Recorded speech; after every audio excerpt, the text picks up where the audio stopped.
Welcome to the Living the Dream podcast with Curveball. If you believe, you can achieve.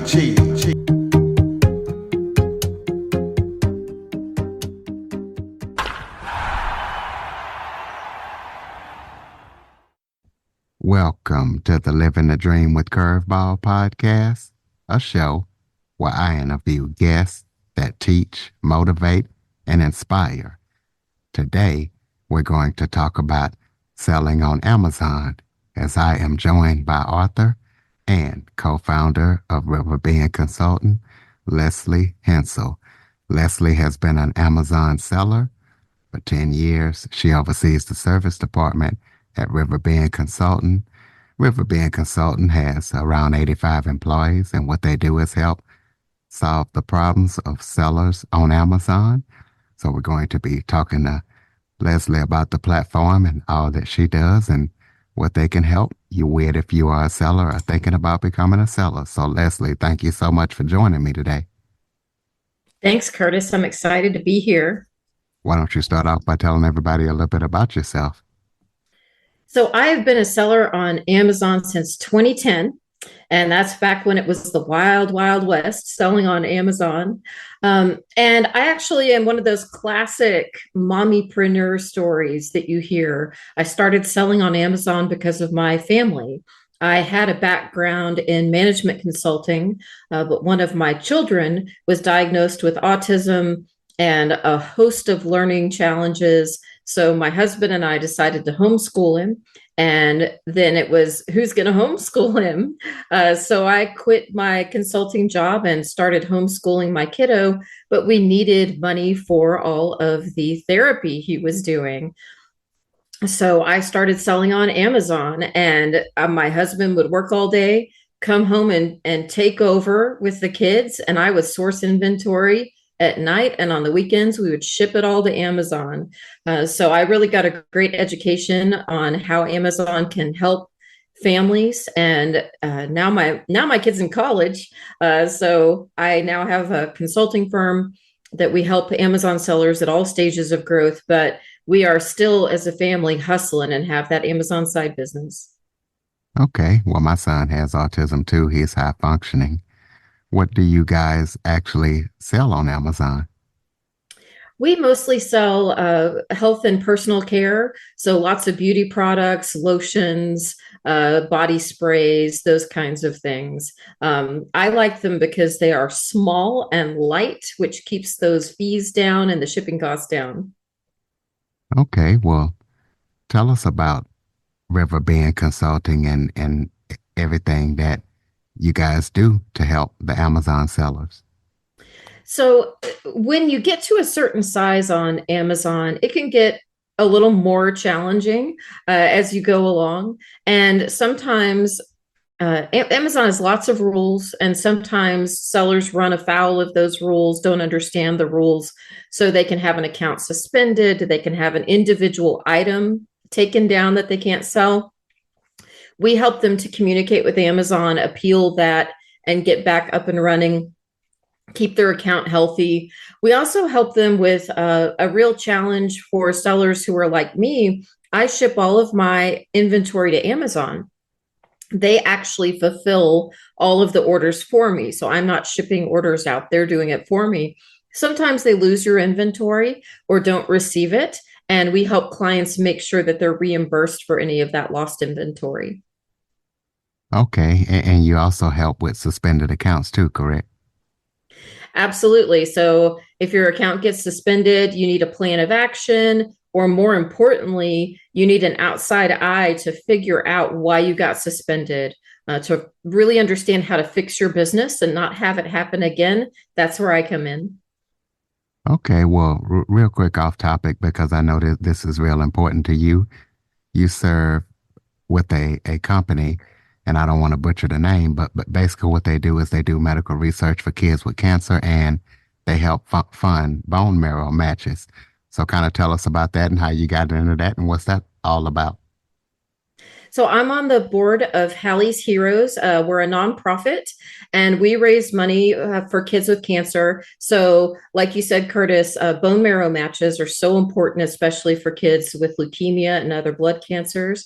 And then we help fund cancer research for pediatrics and help pay for bills for some families that are struggling because their kids have cancer. So, my other son, my younger son, had cancer. He had Hodgkin's lymphoma at age 8. He's now healthy, strong, gigantic 16-year-old football player. But we had some rough years through that. And since then, our whole family has really been moved to help in the pediatric cancer community. So we volunteer with Hallie's Heroes and also with A Wish with Wings. They're a wish granting organization here in Texas. So yeah, these families need a lot of support in any way that we can support them. We always recognize we're the luckiest family that was on the cancer ward and need to help those whose medical situations aren't as fortunate. Okay. Well, we know that for you, Amazon is a real business and not just a get rich quick scheme. But what would you say to those who wonder about that and think, they're going to get rich overnight or it's some kind of get rich scheme? I love that question so much, Curtis, because if you go out on Google or on YouTube and you search, how do I make money on Amazon? What pops up are ads for a lot of courses and done for you stores. And there's a bunch of guys standing in front of Lamborghinis and out on the beach saying, oh, it's just a few $1,000s and you're going to be a millionaire. If it sounds too good to be true, it probably is. I'm more in the get rich slow camp than the get rich quick camp.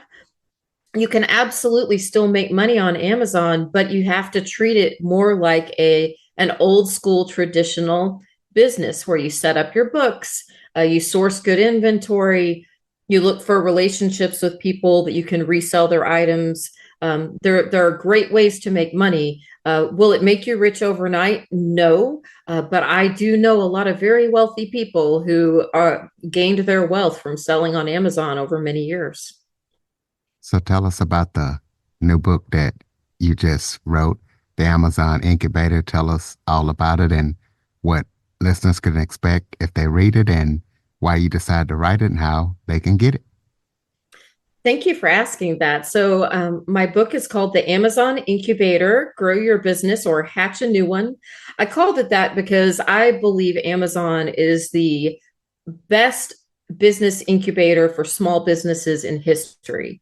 There are so many millionaires who have made their money on Amazon, but also people like me back in 2010, moms and dads, kids in college, people who just need that extra income. So I wrote the book as an antidote to those really expensive get rich quick courses that I was talking about earlier. It's a $25 book. So for that small investment, you can look through this book, decide if it's for you, and it gives you a blueprint. It's a step-by-step guide. First you set up your business. Here's how. Now we're going to decide your goals. Now we're going to decide what kind of inventory you're going to sell and how to find it. So I walk you through the process of how to legitimately set up a sustainable long-term business and then grow it to the size that you want for your family and your goals. Okay, well, things are getting more expensive these days, so people are out there looking for side hustles and businesses. So how can someone know whether selling on Amazon would be something that's good for them or not? I am a huge believer in the side hustle. And I'll tell you what's great about selling on Amazon as a side hustle is that you do have to put in the hours, but they're whatever hours you want them to be. So you don't have to work a certain time frame that some boss is telling you you've got to come in for your second job. That's really difficult. So how do you know if you can make money? That's a great question. First, you set the goal. I need this much. So I need $2,000 more dollars a month to pay off debt, or I need $1,500 more a month to feel like I'm getting ahead, whatever that number is. start doing some practice runs. If you're going to do retail arbitrage, that's where you go find products at stores that you can flip on Amazon. Go out a few times and see what you find. Check out all the items in the store, see what they're selling for on Amazon, see what the difference is, and calculate how many units you would have to sell to make that money. In general, when you're flipping products, you're looking for things that are a third, a third, a third. You spend a third of the money on buying the product, and then a third of the money goes to all the fees around the product, and then a third of the money is what is left for you. Sometimes it's closer to a quarter, but that's the general model you're looking for. So you want to run through these models and try and figure out if you can do it. But I'll tell you, I know so many people who make an amazing living on Amazon, but also just use it as a side hustle to make an extra 1,000, 2,000 a month. That can usually be accomplished in 10 or 15 hours a month. There's a lot of books out there talking about this topic. In your opinion, what do you feel that sets your book apart from all the other books out there? So a lot of the books that are available, they only focus on the top line and if everything goes perfectly. So they focus on revenue, revenue, revenue. And revenue really doesn't matter. Okay, it does matter, but the number you should really care about is your profit. What is left at the end? If you sell $2 million worth of product, but your expenses are 2.2 million, who cares about that 2 million? You need to have profit left at the end. So I really focus on making sure that your business is profitable. That's a big part of it. And also that it's really driven on your goals and what you want to get out of the business. Also, because my background is in suspensions and working with problems at Amazon, I help people set up their business in a way that avoids problems. So the risk part of the equation gets ignored by a lot of people. I help people set up systems and basic processes at the beginning of the business just to avoid having any kind of complications as they proceed in the business. And then if heaven forbid something happens, they're going to be super prepared and know what to do. Well, you've talked about the ways of success on Amazon, but let's talk about how somebody could fail. So hopefully we can help customers avoid the pitfalls. Another really great question.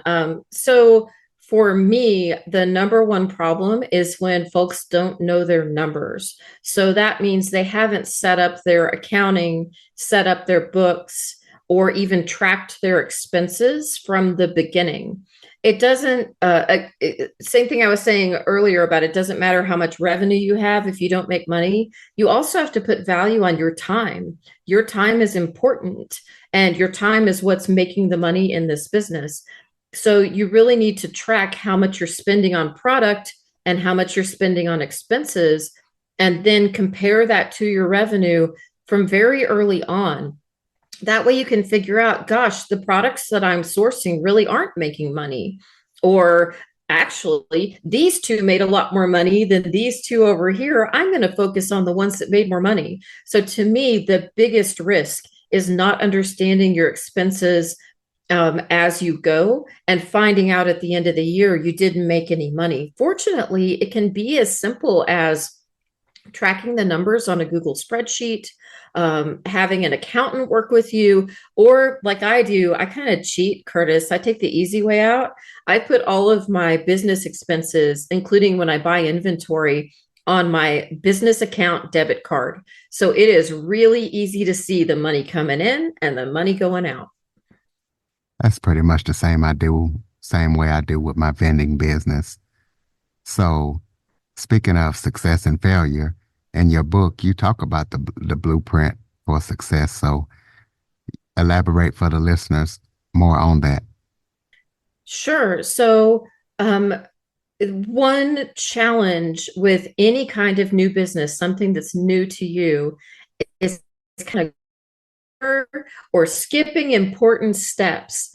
So I walk you through 13 chapters of the book, and each chapter, it goes in a certain order for a reason. It's kind of the thought process of how to first think through your goals, then establish what you're going to sell, then how to get going on Amazon, choose your fulfillment method, and then how to grow. And with each chapter, at the end of the chapter, there's a summary. And then there are some thought questions. So if you sit and write down answers to each of those thought questions at the end of every chapter, you're automatically going to have a mini business plan written and ready to go.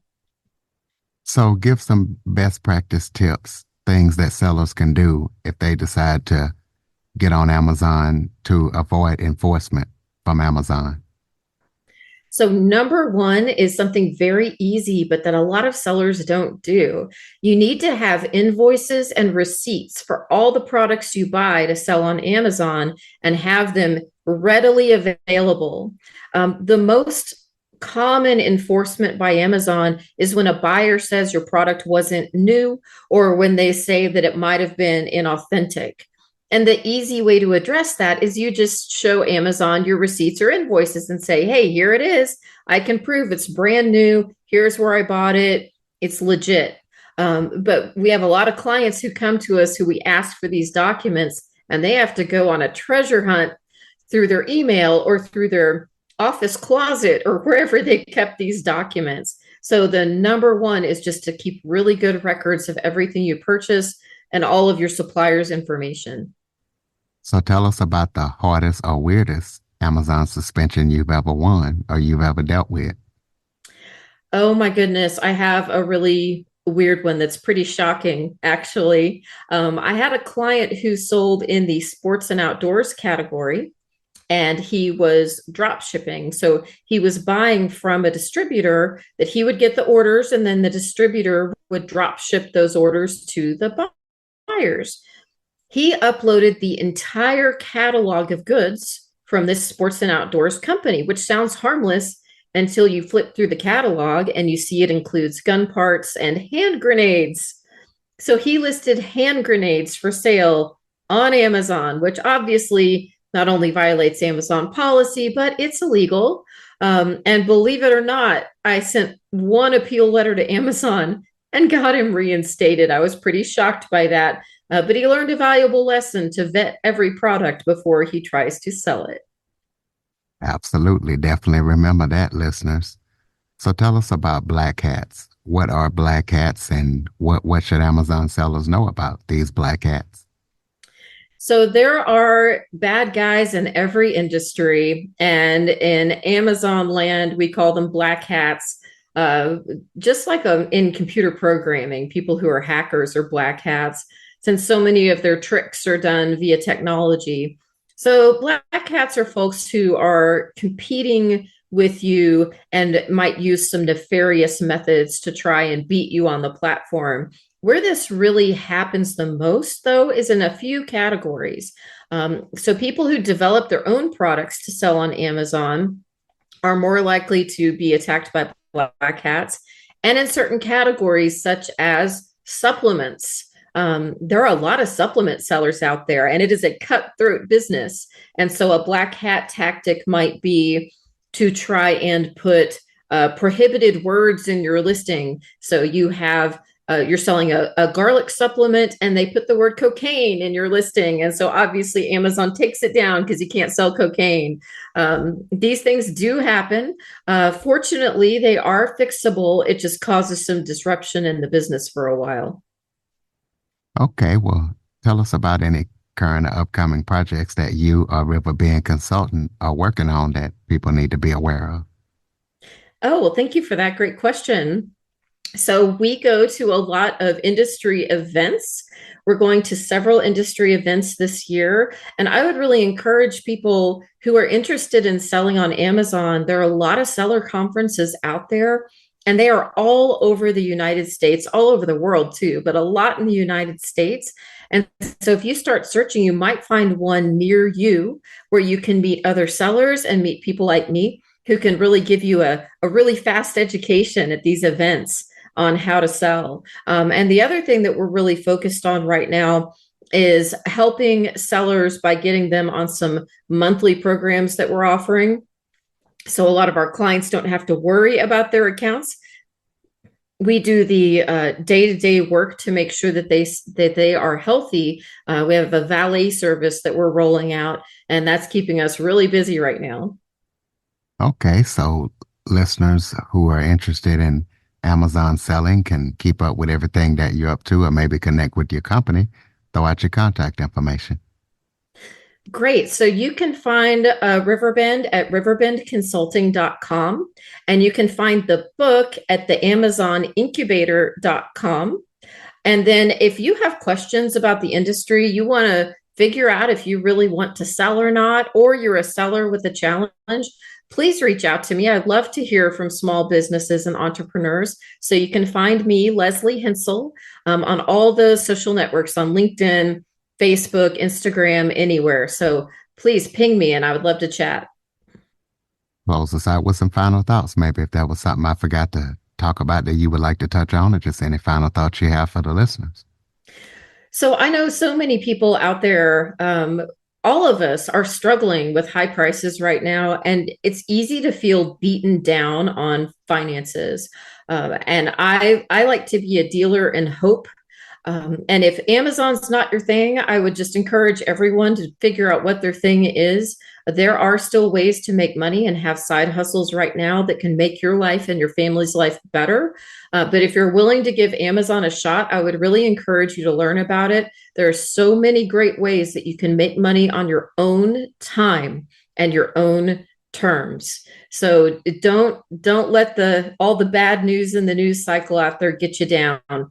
Try and get out there and learn something new, and it can bring you a lot of peace. I hope some of you will check out the book or just ping me and talk to me, because I am here to be your cheerleader. Absolutely, ladies and gentlemen. Riverbendconsulting.com is the website. If you know of anybody that's looking for a side hustle or looking to check out Amazon as a side hustle, follow, rate, review, share this episode to as many people as possible. If you have any guest or suggestion topics, cjackson102 at cox.net is the place to send them. As always, thank you for listening. And Leslie, thank you for joining us and sharing your expertise. Thank you so much, Curtis. For more information on the Living the Dream podcast, visit www.djcurveball.com. Until next time, stay focused on living the dream.